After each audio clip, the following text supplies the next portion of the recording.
B2스피릿 폭격기가 미국 본토에서 이륙해 36시간을 날았습니다. 도착한 곳은 이란 혁명수비대 지하사령부 바로 위였습니다. 약 13,600kg짜리 벙커버스터 GBU-57이 지하 60m를 뚫고 내려갔습니다. 에픽 퓨리 작전 39일, 이 한 방이 결국 휴전을 만들어냈습니다. 그런데 휴전이 선언된 지 8시간 만에 라반섬 정유시설이 폭발했습니다. 자, 여기서 중요한 건 이 휴전이 정말 전쟁의 끝인지 아니면 다음 전쟁의 시작인지입니다. B2스피릿은 세계에서 유일한 스텔스 전략 폭격기입니다. 미국 미주리주 화이트먼 공군기지에서 출발해 이란까지 36시간을 쉬지 않고 날아갔습니다. 중간에 공중급유를 받으면서 논스톱으로 비행한 겁니다. 이 폭격기가 실어간 무기가 GBU-57 대형 관통폭탄입니다. 무게가 약 13,600kg인데 이게 어느 정도냐면 중형 버스 한 대 무게입니다. 이 버스 한 대 무게의 폭탄이 지하 60m까지 뚫고 내려갑니다. 아파트로 치면 지하 20층 깊이입니다. 이 폭탄은 크기와 무게 때문에 B2스피릿만 운용할 수 있습니다. 다른 전투기로는 싣지도 못합니다. 목표는 테헤란에 있는 혁명수비대 지하사령부였습니다. 미국은 혁명수비대 핵심 지도부가 모여있는 시점을 정확히 노렸습니다. 결과는 처참했습니다. 혁명수비대 사령관 파푸르, 국방장관 나시르자데, 안보회의석이 샴카니, 합참의장 바게리까지 핵심 지도부 약 50명이 한 번에 제거됐습니다. 그뿐이 아닙니다. 최고 지도자 하메네이는 2월 28일 공습으로 사망했고 아들 모즈타바가 3월 7일에 후계자로 선출됐습니다. 40년 넘게 이란을 지배한 체제의 머리가 통째로 날아간 겁니다. 그런데 B2 한 대가 아니었습니다. 에픽 퓨리 작전 39일간 미국이 이란에 쏟아부은 전력은 상상 이상이었습니다. 39일 동안 전투 비행 1만 3,000회, 타격한 목표물 1만 3,000개, 항공기 26종, 지상미사일 4종, 해상무기체계 6종이 동시에 투입됐습니다. 휴전 직전 마지막 밤에만 800회 이상 공습이 쏟아졌습니다. 하룻밤에 800회입니다. 대표적인 타격 사례 3곳을 보겠습니다. 첫 번째, 카르그 섬입니다. 이란 석유 수출의 90%가 지나가는 핵심 터미널이거든요.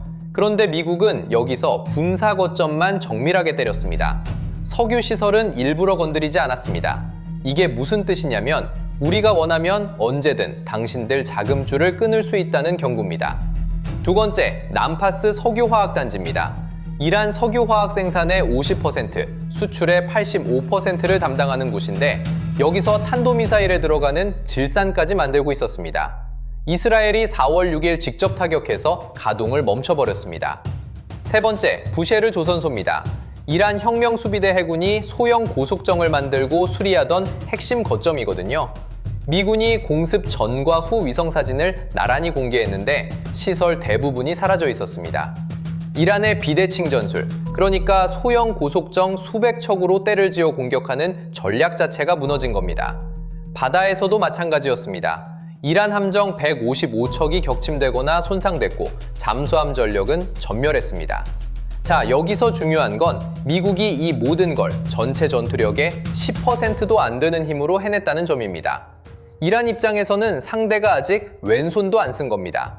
이 압도적인 전과에도 불구하고 미국이 휴전에 응했습니다. 왜 그랬을까요? 휴전을 중재한 건 파키스탄이었습니다. 파키스탄 총리 샤리프와 무니르 원수가 양쪽 사이에 서서 협상을 이끌어냈고 이란 외무장관 아라그치가 서명했습니다. 4월 8일 발효된 이 휴전의 핵심 조건은 3가지입니다. 첫째, 호르무즈 해협 즉시 개방. 둘째, 이란의 핵무기 보유 포기. 셋째, 미국 15개항과 이란 10개항을 놓고 본격 협상에 들어간다는 겁니다. 자, 여기서 중요한 건 호르무즈 해협입니다. 전 세계 바닷길로 운반되는 석유의 약 20%가 이 좁은 해협을 지나갑니다. 하루에 약 2,000만 배럴입니다. 전쟁 기간 동안 이 해협이 막히면서 국제 유가 기준인 브렌트 유가 배럴당 약 18만 2,700원까지 치솟았습니다. 4년 만에 최고치였고 1970년대 석유 위기 이후 최대 에너지 공급 차질이라는 평가가 나왔습니다. 미국 입장에서도 더 끌 이유가 없었던 겁니다.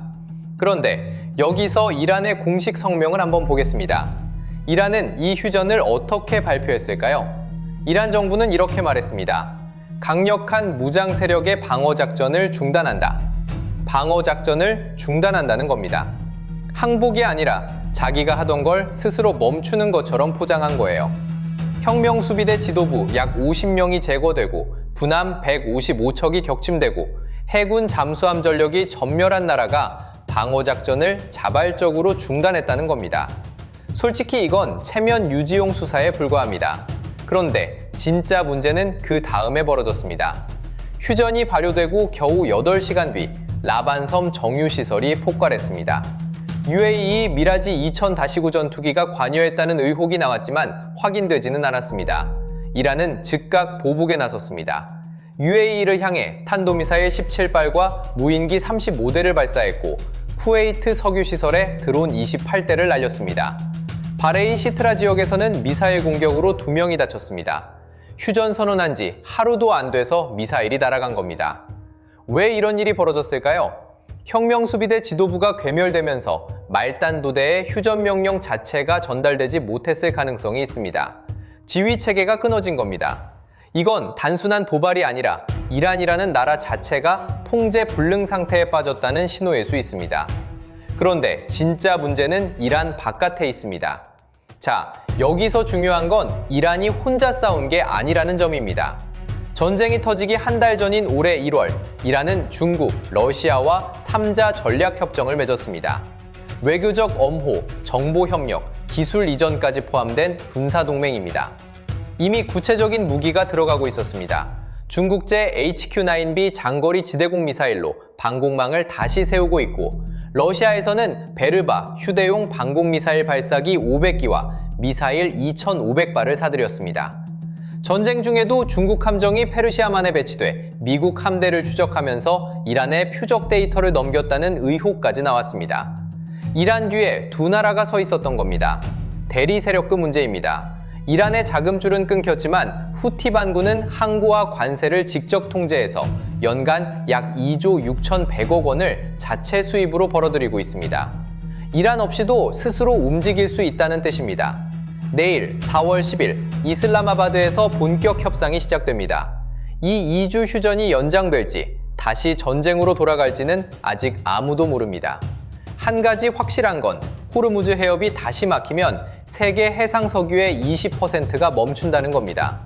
전쟁 중 국제유가는 배럴당 약 18만 2,700원까지 치솟았습니다. 4년 만에 최고치였습니다. 그게 곧바로 우리 기름값과 장바구니 물가에 직격합니다. B2 스피릿이 36시간을 날아서 만들어낸 휴전. 그러나 휴전 8시간 만에 미사일이 날아갔고 이란 뒤에는 중국과 러시아가 있습니다. 이 39일간의 전쟁으로 이란에서만 민간인 1,665명이 목숨을 잃었습니다. 전쟁이 끝난 건지 다음 전쟁의 준비 시간이 시작된 건지는 이 2주가 지나봐야 알 수 있습니다.